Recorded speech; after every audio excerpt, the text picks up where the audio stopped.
Hello students. तो पहले हमने स्केलर और वेक्टर तक पहले कर लिया था, उसके डिफरेंस कर लिया था। उसके बाद हमने 2-3 टॉपिक और किए थे। उसके बाद हम आगे अब स्टार्ट कर रहे हैं जो मेन है आपके आगे न्यूमेरिकल्स में जो यूज़ होना है और जो जो प्रॉपर्टीज़ आपके एग्जाम में आ सकते हैं वो हम आज स्टार्ट कर रहे हैं। That is multiplication of vectors और स्केलर एंड वेक्टर प्रोडक्ट। बच्चे जैसे हमने स्केलर और वेक्टर पढ़ा था वैसे हम scalar product and vector product करेंगे। पहले स्केलर प्रोडक्ट करेंगे, उसके प्रॉपर्टीज करेंगे, उसके बाद हम वेक्टर प्रोडक्ट करेंगे और उसके प्रॉपर्टीज करेंगे। पहले देखो बच्चे, स्केलर और डॉट प्रोडक्ट दोनों का मतलब सेम ही होता है। स्केलर मतलब जिसके ऊपर कोई वेक्टर नहीं होता, और जो डॉट प्रोडक्ट होता है उसका भी जो रिजल्ट आता है, आंसर आता है, उसके ऊपर भी कोई वेक्टर नहीं होता। इसलिए हम स्केलर को ही डॉट प्रोडक्ट बोलते हैं और डॉट प्रोडक्ट को ही स्केलर प्रोडक्ट बोलते हैं। ठीक है, अब देखो स्केलर प्रोडक्ट लिखते हैं कैसे। जैसे इन्होंने यहाँ पे डेफिनेशन दी है ना, the scalar product of two vectors. देखिए बच्चे, जैसे इन्होंने यहाँ पे डेफिनेशन दी हुई ना आपके पास स्केलर प्रोडक्ट की, the scalar product of two vectors is defined as the product of the magnitude of two vectors and the cosine of the smaller angle between them. इसका मतलब क्या है कि स्केलर प्रोडक्ट में क्या होता है, हमारे पास जो दो वेक्टर्स होते हैं उनका हम मैग्नीट्यूड लेते हैं। ठीक है, मैग्नीट्यूड की मल्टीप्लिकेशन होती है और साथ में कॉस एंगल मल्टीप्लाई में होता है।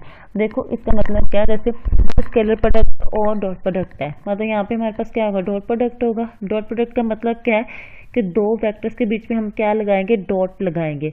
नेक्स्ट हमने करना है वेक्टर प्रोडक्ट, या फिर उसे क्रॉस प्रोडक्ट भी बोलते हैं। उसका मतलब क्या होता है कि हमने दो वेक्टर्स के बीच में क्रॉस लगाना है। डॉट का मतलब यह है कि हमने दो वेक्टर्स के बीच में डॉट लगाना है। ठीक है, अब ये देखो डॉट प्रोडक्ट है तो दो वेक्टर्स पी वेक्टर है, क्यू वेक्टर है, मैंने इनके बीच में क्या लगा दिया, डॉट लगा दिया। जब भी बच्चे हमने डॉट को रिमूव करना है, हटाना है, तो डॉट को रिमूव करके हमेशा कैसे लिखा जाता है, हर बार जब आप डॉट को रिमूव करते हैं।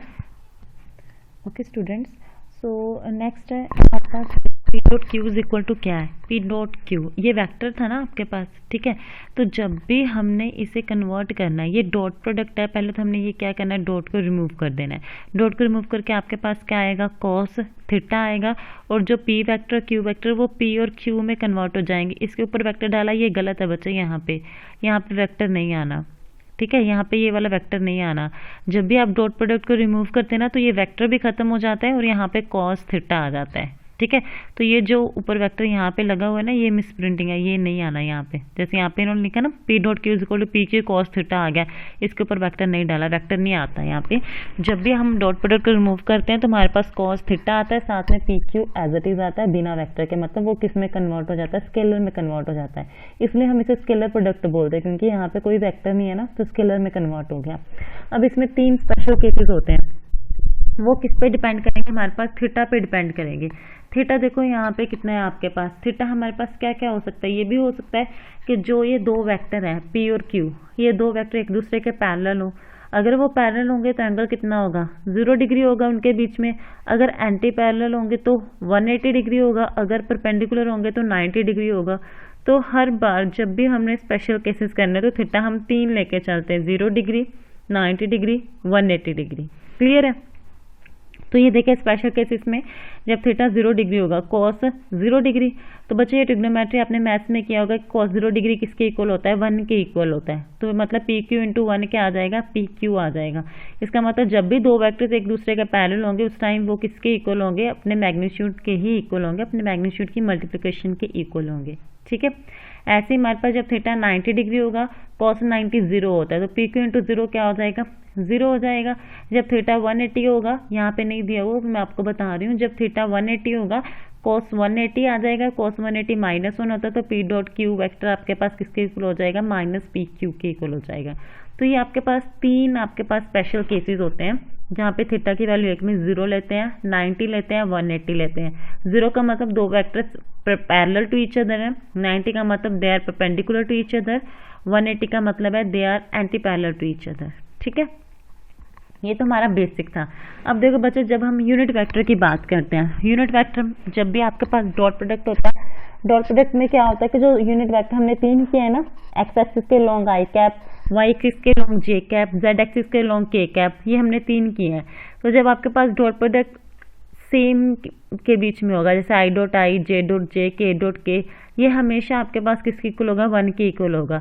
अगर यहाँ पे आई के साथ जे आ जाए, या जे के साथ आई, या आई के साथ के, ऐसे कुछ भी आ गया, डिफरेंट आ गया, तो वो हमेशा आपके पास किसके इक्वल होगा, 0 के इक्वल होगा। तो आपने ये लर्न करके रखना है, जब भी डॉट प्रोडक्ट आपके पास दो सेम टर्म्स के बीच में होगा, दो सेम यूनिट वेक्टर्स के बीच में होगा, तब वो आपके पास वैल्यू किसके इक्वल होगी, 1 के इक्वल होगी।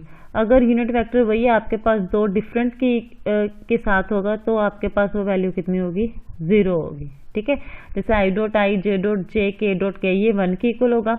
आई डॉट जे या जे डॉट आई या जे डॉट के, मतलब दोनों डिफरेंट है ना, यहाँ पे दोनों सेम थे तो 1 आंसर आएगा।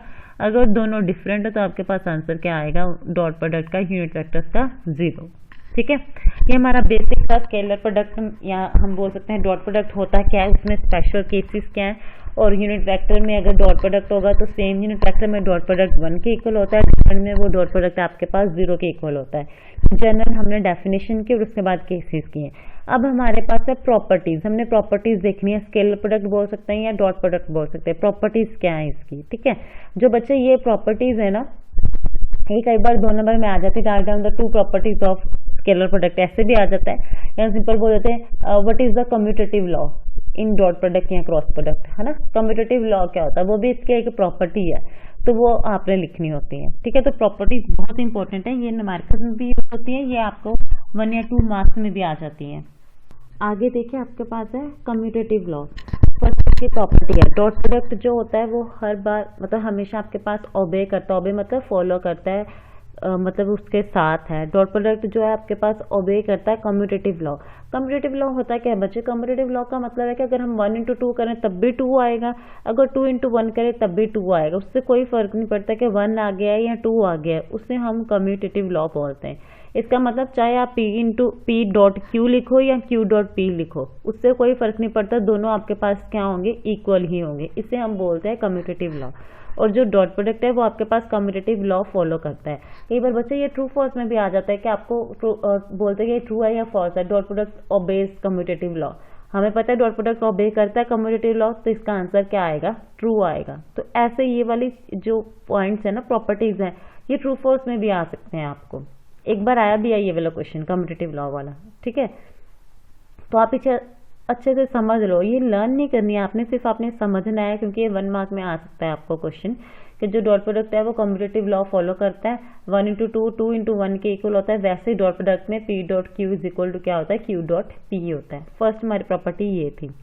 सेकेंड प्रॉपर्टी देखिए कि जो डॉट प्रोडक्ट अगर हम किसी वेक्टर का उसी के साथ करेंगे तो आपके पास किसके इक्वल होता है, उसके स्क्वायर के इक्वल होता है। इसका मतलब क्या है कि अगर आप P डॉट P करते हो तो अब देखो डॉट प्रोडक्ट हटा देंगे तो क्या आ जाएगा, एंगल आपके पास कॉस थीटा आ जाएगा, वेक्टर खत्म हो जाएगा। तो P इंटू पी क्या, यहाँ पे डॉट नहीं आना बच्चे, P इंटू पी क्या आ जाएगा, कॉस थीटा। और अब देखो दोनों वेक्टर्स क्या होंगे, सेम आपके पास हैं, तो मतलब ये पैरेलल होंगे एक दूसरे के, तो एंगल कितना हो गया, 0, cos 0 1 होता है, P इंटू पी क्या आ जाएगा, P स्क्वायर आ जाएगा आपके पास। ठीक है, उसके बाद थर्ड है हमारे पास डॉट प्रोडक्ट आपके पास म्यूचुअली परपेंडिकुलर जो डॉट प्रोडक्ट होता है वो 0 के इक्वल होता है। कि जो डॉट प्रोडक्ट होता है दो वेक्टर्स का, अगर वो परपेंडिकुलर हो, दो वेक्टर एक दूसरे के, तो वो उनका जो डॉट प्रोडक्ट होता है वो 0 के इक्वल होता है। और वो चीज़ अभी हमने देखी, अगर दो वेक्टर्स आपके पास परपेंडिकुलर हैं तो उनके बीच में एंगल क्या होता है, 90 डिग्री होता है। तो इसका मतलब उनका डॉट प्रोडक्ट क्या आएगा, 0 ही आएगा ना। वही उन्होंने प्रॉपर्टी में बताया कि डॉट प्रोडक्ट जो दो वेक्टर्स होते हैं अगर वो परपेंडिकुलर है, म्यूचुअली परपेंडिकुलर का मतलब अगर वो दोनों एक दूसरे के परपेंडिकुलर हैं, मतलब उनके बीच में एंगल कितना होगा, 90 डिग्री होगा, तो उनका डॉट प्रोडक्ट किसके इक्वल आ जाएगा, 0 के इक्वल आ जाएगा। ठीक है, फोर्थ है हमारे पास बच्चे, dot product of collinear vectors is numerically equal to the product of their magnitude. Collinear का मतलब यही है कि दोनों एक दूसरे के क्या है, पैरेलल है। जैसे यहाँ पे दोनों एक दूसरे के पैरेलल थे, लेकिन ये P डॉट P क्या हो गया, P स्क्वायर हो गया। वो सेम, अगर सेम वेक्टर हो तो उनका स्क्वायर हो जाता है, अगर डिफरेंट वेक्टर हो तो सिंपल उनका मल्टीप्लिकेशन होता है। अब देखो उन्होंने भी बोला कि अगर हम दो वेक्टर्स लेके चले जो कोलिनियर है, कोलिनियर का मतलब जो एक दूसरे के क्या है, पैरेलल है, पैरेलल होंगे तो उनके बीच में एंगल क्या होगा, 0 डिग्री होगा, तो cos 0 1 हो गया, तो P इंटू Q सिंपल आपके पास आ गया। ये फोर्थ प्रॉपर्टी है। फिफ्थ प्रॉपर्टी है, जिससे कम्यूटेटिव लॉ है ना, वैसे आपके पास डिस्ट्रीब्यूटिव लॉ होता है। तो जो डॉट प्रोडक्ट है वो कम्यूटेटिव लॉ को भी ओबे करता है, वो डिस्ट्रीब्यूटिव लॉ को भी ओबे करता है। डिस्ट्रीब्यूटिव लॉ का मतलब क्या होता है बच्चे, 1 into 2 + 3, इसे अगर हम अंदर मल्टीप्लाई करेंगे तो क्या आएगा, 1 into 2 + 1 into 3, वही है। मतलब क्या है, P dot Q plus R, bracket है ना, ब्रैकेट जब ओपन करते तो ये वाला जो बाहर टर्म होती है वो पूरे के साथ मल्टीप्लाई होता है, पहले इसके साथ होएगा पी डॉट क्यू, ठीक है, प्लस पी डॉट आर, इसका हम डिस्ट्रीब्यूटिव लॉ कहते हैं। तो इसका मतलब क्या है, जो डॉट प्रोडक्ट है वो कम्यूटेटिव लॉ को भी ओबे करता है, वो आपके पास डिस्ट्रीब्यूटिव लॉ को भी ओबे करता है। थर्ड है हमारे पास कि डॉट प्रोडक्ट दो वेक्टर्स का नेगेटिव होगा अगर एंगल उनके बीच में क्या होगा, 90 डिग्री से ज्यादा होगा। 90 डिग्री से ज्यादा का मतलब क्या है, 180 जैसे लेके चले तो cos 180 -1 होता है, तो एंगल अपने आप जो आपके पास आंसर आएगा वो क्या आ जाएगा, नेगेटिव आ जाएगा, वही वो कहना चाहते हैं। सेवंथ प्रॉपर्टी भी बच्चे अभी हमने किया है कि अगर वो डॉट प्रोडक्ट दो सेम यूनिट वेक्टर्स के बीच में करेंगे तो उसका आंसर कितना आएगा, 1 आएगा। अगर डिफरेंट यूनिट वेक्टर्स के बीच में डॉट प्रोडक्ट होगा तो उसका आंसर कितना आएगा, 0 आएगा। ठीक है, लास्ट है बच्चे, ये मैंने आपको जब यूनिट वेक्टर कराया था ना, मैंने तब बताया था कि कभी भी हमने वेक्टर को लिखना होता है तो वेक्टर किसके इक्वल होता है, उसका मैग्नीट्यूड इंटू उसके लॉन्ग जो आपके पास यूनिट वेक्टर होता है। तो वही उन्होंने बताया, जैसे पी वेक्टर है, अब पी वेक्टर की एक्स एक्सिस भी होगी, वाई एक्सिस भी होगी, जेड एक्सिस भी होगी।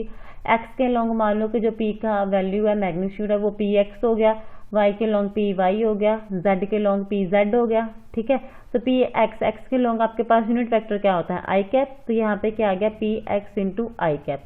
हमने ऐसे क्यों लिखा, ये यूनिट वेक्टर में हमने फाइंड किया है कि जब भी हमने वेक्टर को लिखना है, वेक्टर किसके इक्वल होता है, उसका मैग्नीट्यूड इंटू यूनिट वेक्टर। तो P x into I cap हो गया, प्लस वाई एक्सिस के लॉन्ग आपके पास यूनिट वेक्टर क्या होता है, जे कैप, तो P Y into J cap हो गया, प्लस जेड एक्सिस के लॉन्ग आपके पास यूनिट वेक्टर क्या होता है, के कैप, तो P Z into K cap हो गया। Same as it is Q vector किसके इक्वल हो गया, Q X into I cap plus Q Y into J cap plus Q Z into K cap.